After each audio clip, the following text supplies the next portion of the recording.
In this video, we'll walk you through step-by-step solutions to fix the call unavailable issue on WhatsApp.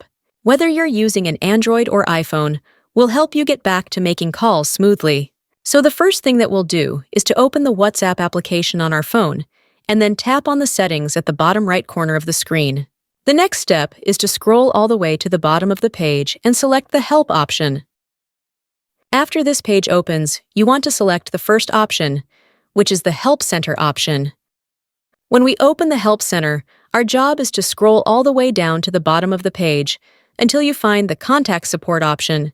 So just click on this, and that will open another page in our WhatsApp application with a little text box where we have to explain what the problem is to the WhatsApp support team. You want to write something like, "I'm writing right here." You can say, "Hi WhatsApp support. I hope you're doing well. I'm experiencing an issue where WhatsApp calls are unavailable on my device. I've tried restarting the app and my phone, but the problem persists. Could you please assist me in resolving this issue?" So after you write this message, you want to tap on the Next option at the top right corner, and then tap on this button at the bottom of the screen where it says, "Send my question to WhatsApp support."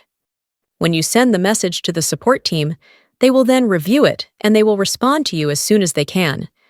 They will then send you further instructions and hopefully help you fix the problem where the WhatsApp call is unavailable. Thank you so much for watching this video, and I'll see you in the next one.